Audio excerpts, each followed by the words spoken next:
মাতারম, ভারত মাতা কি জয়। জয় উত্তর পূর্ব বঙ্গরাজ্য, জয় বাঙালি, নেতাজি সুভাষচন্দ্র বসুর জয়।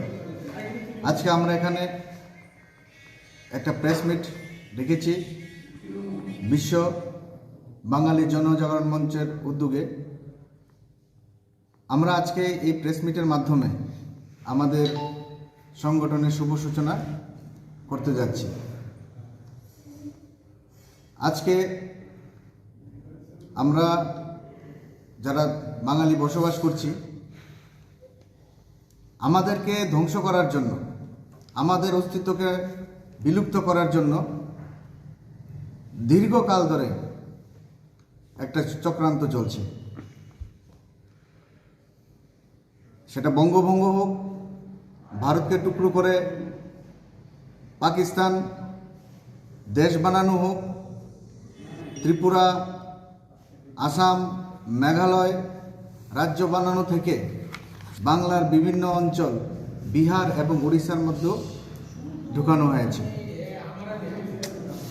তো আজকে আমরা কিছু বছর যাবৎ দেখছি যে ত্রিপুরার মাটিতে, ত্রিপুরা রাজ্যে, ত্রিপুরার ভূমিপুত্র বাঙালিদেরকে বাংলাদেশি বলে আখ্যায়িত করা হচ্ছে। আমরা বাংলাদেশি, আমরা বিদেশি, আমরা নাকি এই ত্রিপুরার মাটিতে অন্য দেশ থেকে এসেছি। তো আমরা যে তথ্য পেয়েছি সেই তথ্য অনুসারে ত্রিপুরার ভূমিপুত্র হচ্ছে বাঙালিরা।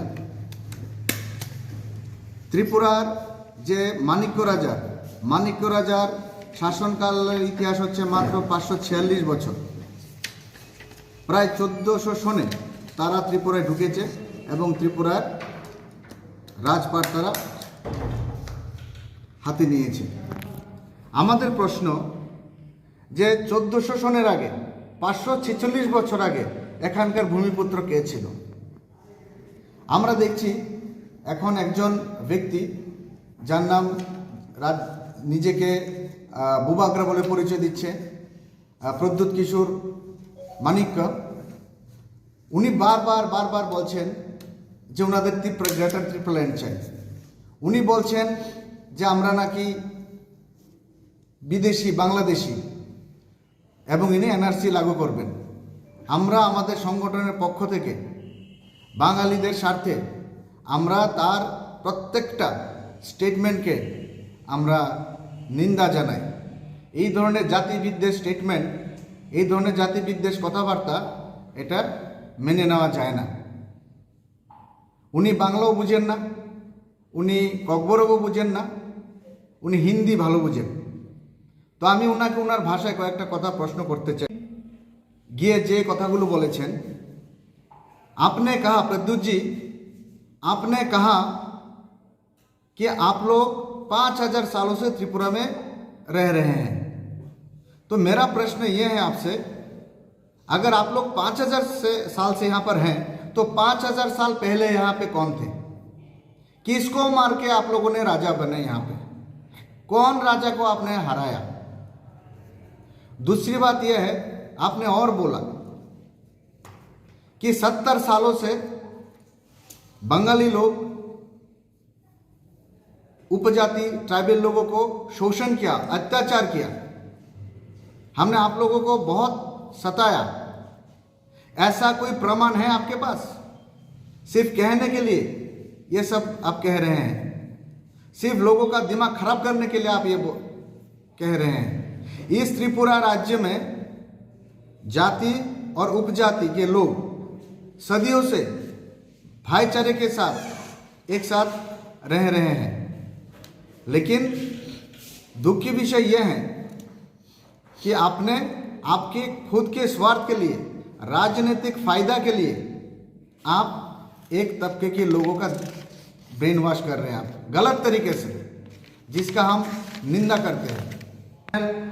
महाराजा वीर विक्रम मानिक्य कॉलेज, जो एमबीबी कॉलेज, इसके बाद एयरपोर्ट, हॉस्पिटल, ये आपके राजा ने बनाए। अरे राजा का तो काम ही है ये सब करना, प्रजा के हित में काम करना। लेकिन आप मुझे एक बात बताइए कि ये जो इतने सारे जो तैयार किए हैं, तो इसका पैसा कहाँ से आया? पैसा किसने दिया? ये तो सब बंगालियों का टैक्स का पैसा है, क्योंकि एसटी कैटेगरी के लोग पहले भी टैक्स नहीं देते थे और आज भी नहीं देते हैं। आज तो त्रिपुरा बना और उपजाति लोगों को जो सुविधाएं मिल रही है, गवर्नमेंट जो अलग अलग सुविधाएं मिल रही है, वो किसके पैसे से मिल रहा है? हम लोगों के पैसे से। क्या हमने कभी ये प्रश्न किया कि हमारा पैसा उनके पास क्यों जाना चाहिए? क्या हमने कभी ये प्रश्न किया कि इन लोगों को आगे नहीं बढ़ना चाहिए, इनको क्यों नौकरी मिलता है? कभी किया हमने ऐसा? जिस भाईचारा के साथ हम लोग रह रहे हैं, उस पे आप एक रॉन्ग नंबर है। आप त्रिपुरा के लिए रॉन्ग नंबर है। आप लोगों का दिमाग खराब करने के लिए आए हैं। इतने सालों से आपका नाम भी नहीं सुना, और सबसे बड़ी बात यहाँ पे आप राज्य का कोई काम नहीं है। ये डेमोक्रेटिक स्टेट है, डेमोक्रेटिक कंट्री के अनुसार। तो हम हमारे संगठन से की तरफ से ये प्रश्न आप पे छोड़ा। अगले बार जब आप बोलेंगे तो इस प्रश्न का उत्तर आपसे मिलेगा हमको, हम ये आशा करते हैं। और अब जो एनआरसी की बात कर रहे हैं, अगर एनआरसी की बात आप कर रहे हैं तो हम ये कहना चाहते हैं कि पहले हमारा जो पितृभूमि है, जो अभी बांग्लादेश है, जो पाकिस्तान बना, वो पहले हमको वापस चाहिए, हमारे भारत में चाहिए, हमारे जन्मभूमि में चाहिए, तब जाके आप एनआरसी की बात करना। आज के दुर्भाग्येर विषय যে আমরা আমাদের মাটিতেই আমাদেরকে রিফিউজি বানানো হলো, আমাদের মাটিতে আমাদেরকে বাংলাদেশি বিদেশি বানানো হলো। তো এই ক্ষেত্রে আমরা 7 দফা দাবি নিয়ে এসেছি। আজকে আমরা এই প্রেস কনফারেন্সের মাধ্যমে আমরা ত্রিপুরা সরকার এবং ভারত সরকারের কাছে আমরা কিছু তথ্য আমরা ডিমান্ড করব। আমরা 7 দফা দাবি আমরা পেশ করব। প্রথম হচ্ছে 1980 সনের গণহত্যা এবং 12 ডিসেম্বর 1997 সনে কল্যাণপুরে যে গণহত্যা হয়েছিল বাজার কলোনিতে, তার সুষ্ঠু তদন্ত করে যারা দোষী তাদেরকে উপযুক্ত শাস্তি দিতে হবে। দ্বিতীয় হচ্ছে নেতাজি সুভাষচন্দ্র বসুকে, ভারতের বীর সন্তান নেতাজি সুভাষচন্দ্র বসু, যার কারণে আমরা স্বাধীনতা পেয়েছি, তাকে ভারতরত্ন ভূষণে ভূষিত করতে হবে। তৃতীয় হচ্ছে যারা বিভিন্ন সময়ে দাঙ্গার কারণে, যে হোক জাতি হোক উপজাতি হোক বাঙালি হোক ট্রাইবেল, যারা যারা ভূমিহীন হয়েছে, পিতৃভূমি হারিয়েছে, ভিটে মাটি ছাড়া হয়েছে, তাদেরকে রিভ্যালিড করতে লাগবে, তাদেরকে পুনর্বাসন দিতে লাগবে। তৃতীয় হচ্ছে আমাদের আগরতলা রেল স্টেশনে, এটা একটা এখানে ত্রিপুরা রাজ্যের অফিসিয়াল ল্যাঙ্গুয়েজ বাংলা ভাষা। সেখানে আমরা দেখেছি যে আগরতলা রেলওয়ে স্টেশনে হিন্দি, ইংলিশ এবং ককবরক ভাষা অ্যানাউন্সমেন্ট হয়। সেখানে বাংলা ভাষা অ্যানাউন্সমেন্ট করাতে হবে, অটোমেটিক কম্পিউটারাইজ যে অ্যানাউন্সমেন্টটা হয়। তারপর বাঙালি রেজিমেন্ট গঠন করতে লাগবে।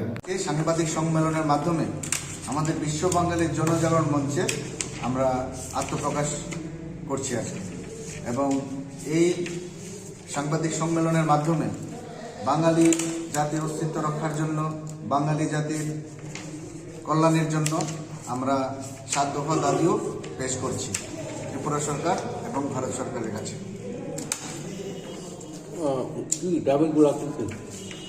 আমাদের দাবিগুলো হচ্ছে